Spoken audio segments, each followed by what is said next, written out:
Hi there, friends. I'm Vasco. I'm part of the team behind the first global Scrum Master Summit. If you're a Scrum Master, the Scrum Master Summit is a place to learn, to share, and to meet new friends. We will have lots of live sessions where you can meet and network with other Scrum Masters from all over the globe. So make sure you check it at bit.ly/SM Summit and the numeral 21. That's bit.ly/SMSUMMIT21. We have 7 amazing keynotes or more, as we are still organizing the conference as I record this, and 8 tracks that feature people like you and thought leaders sharing their insights and knowledge to help you become an awesome Scrum Master. So once again, check it out at bit.ly/SM Summit 21. That's all lowercase, all one word, SM Summit and the numeral 21. I'll see you on the virtual conference floor. All right, now on to the show. Hello, everybody. Welcome to our TGIF and Product Owner episode this week with Omar McNeill. Hi, Omar. Welcome back. Hello. Happy Friday. Absolutely. Happy Friday to everybody and to you too, Omar. So product owners are critical counterparts for Scrum Masters. And since the latest, the 2020 Scrum Guide was published, they are also now part of the team. Hooray, I say. It's about time, I should say. So, but of course, we need to, as Scrum Masters, develop our relationship and our ability to support their work, the work of the product owner. So let's start with what might have been first, the worst product owner anti-pattern you've witnessed in your career. I would say with one team is that the product owner was not fully available. They basically, in the beginning, we had our kickoff, they gave us the requirements, and they rolled out. They were not available. They were not available for backlog refinement or, gathering more requirements or also, more importantly, getting feedback like, hey, here's something, we want to demo this to you, and they were not available. So this product owner was brand new to Agile and didn't fully understand the role. They were a government program manager, and they handled multiple different smaller projects and programs, and they were kind of used to, with development, again, going back to that waterfallish thought processes, they were so used to just giving, here's my requirements, all right, go build my product, I'll see you later. So I had to have a conversation so we can, with this product owner, to pull them back in. I explained that, we are not communicating well together. And I didn't say you, I said we as a team.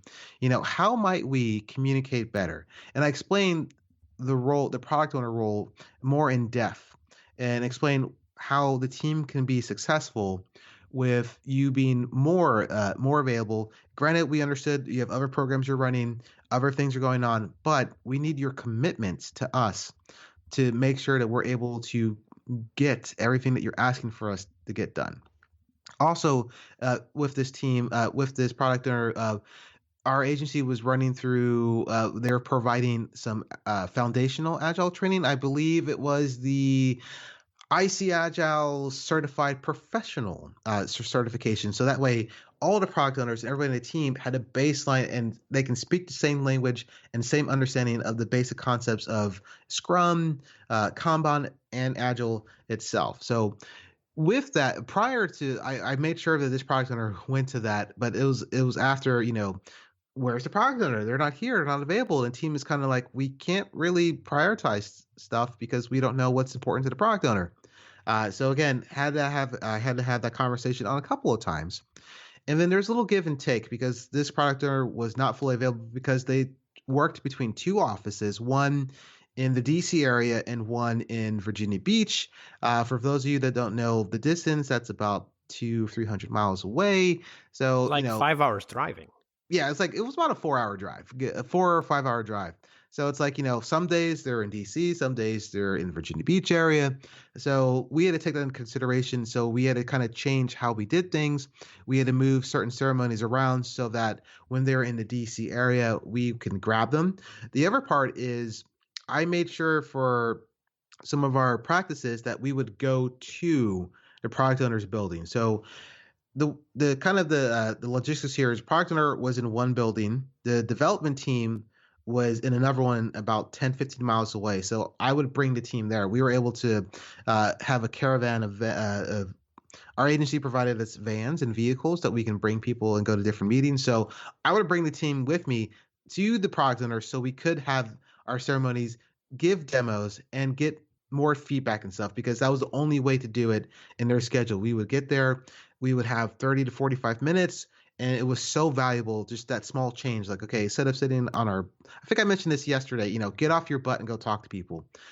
So we got in the cars and we got up there, we met with them, and we were able to get everything done.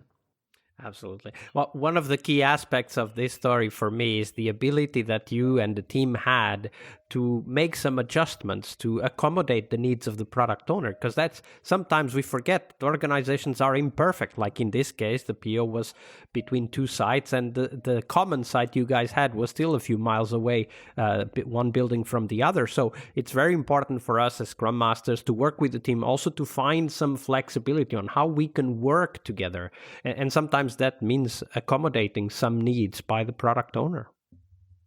Indeed, sometimes you just have to go above and beyond to try to figure out the right way to do it, or just the nonsensical or just not nonsensical, but kind of a non-traditional way of getting things done. Absolutely. Uh, Omar, next we turn our attention to the opposite, the mirror image of this, which is potentially the best product owner you've ever worked with. Describe that for us. Yes, we had a product owner that was actually part of the team. Kind of how you kick things off with the new Scrum guide, and how the product owner is now part of the team. We were living this with this team. This product owner was fully available to us at all times, and they provided immediate feedback. So the product we're working on had about 10,000 users throughout the federal space. So she was able to always get feedback from any changes or updates that we made, and we're able to immediately get those into the backlog and prioritize and get things done. During our sprint demos or showcases, they were able to speak for the team and say, as a team, here's what we did, here's what we accomplished, and here's what's coming up next. Here's maybe a roadblock, and here's how we overcame it. We were able to meet in person, kind of like how I described earlier with our previous product owner. They were not available. This one came to the location where the development team was. It also helped that she lived 10 minutes from that building. So it worked out in our favor of It was that. a win-win, as they say. Oh, yes, yes. So we were able to meet in person for grooming, for planning. They were very positive, energetic, and excited to work in a new agile way. Because prior to this, they ran an update, and it was just hard. Kind of, they went through a waterfallish process, and it did not work well. So yeah, so this product owner was just amazing, and there was a good relationship that they had with the team.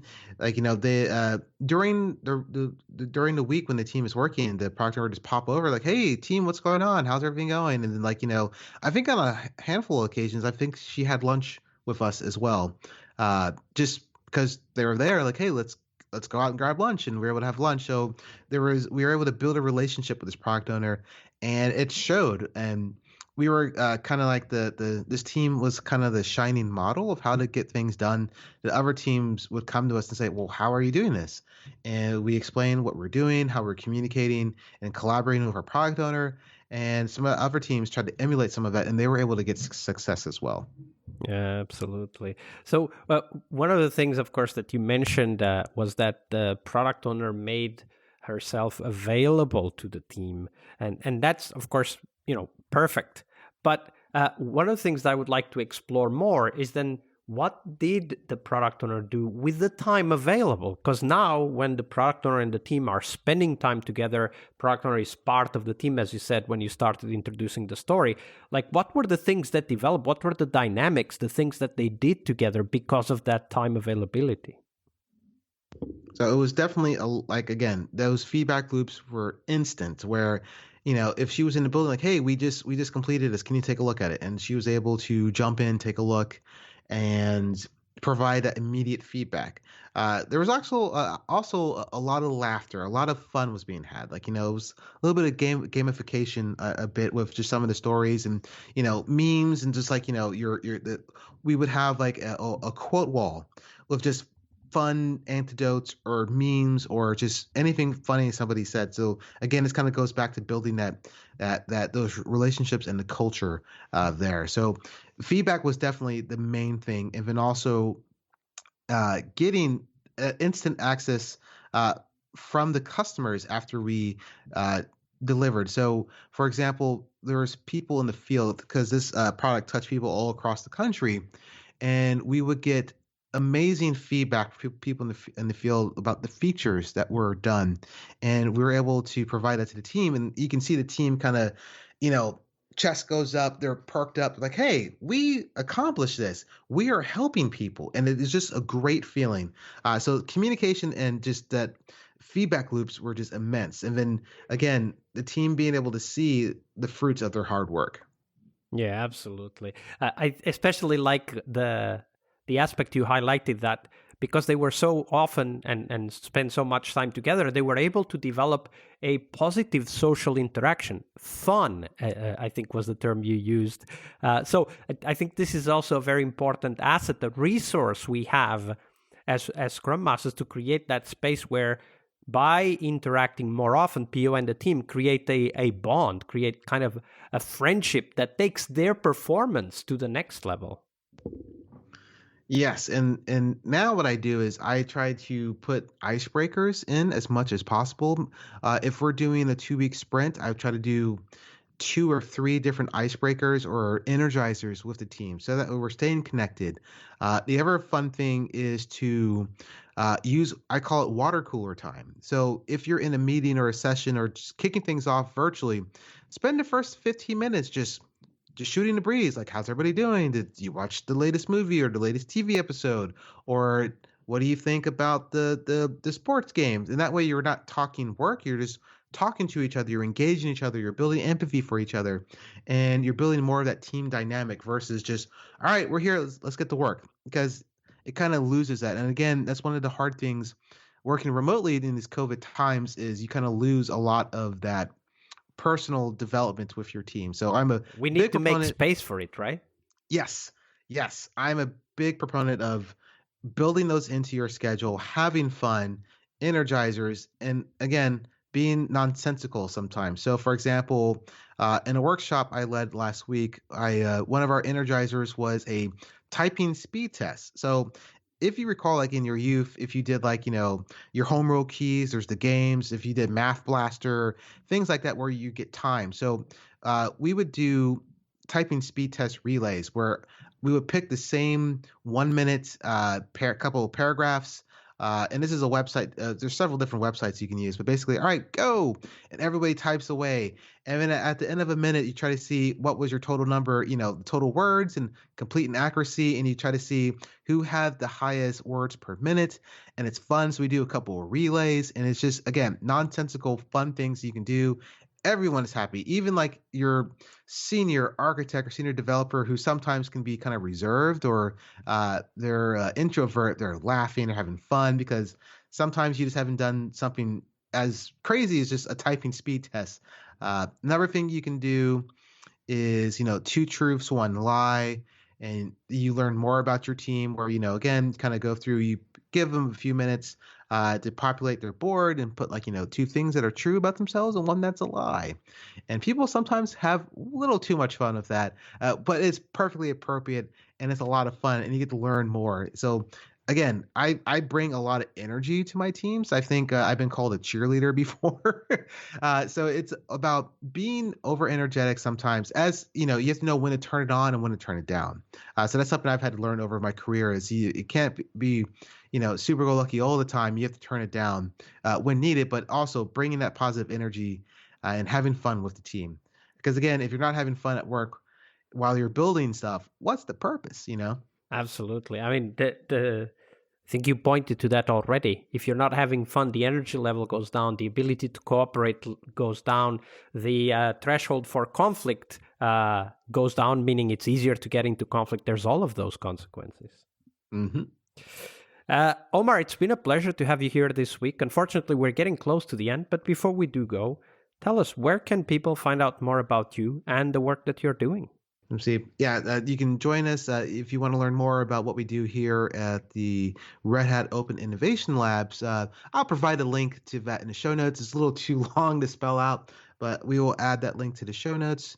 And then also, I would say if you are able to join your local Agile community, there are several. Find the next biggest city next to you. Go to meetups and learn and grow, and just have fun and learn. Again, have fun, learn and grow, and be a forever learner because learning never stops. Absolutely. That's a great way to end the show. Omar, it's been a pleasure. Thank you very much for your generosity with your time and your knowledge. Excellent. Thank you very much for your time. One more week of the Scrum Master Toolbox podcast is over, but there's a lot more we have to share. We have developed our own membership site where you find a community of active and engaged Scrum Masters. In this site, you get access to exclusive content and get to interact with us, your podcast hosts, as well as the best Scrum Masters in the world. Join us at scrummastertoolbox.com/podcast and keep this podcast free of advertising. See you next week for one more week full of Scrum Master tips and tricks. We really hope you liked our show. And if you did, why not rate this podcast on Stitcher or iTunes? Share this podcast and let other Scrum Masters know about this valuable resource for their work. Remember that sharing is caring.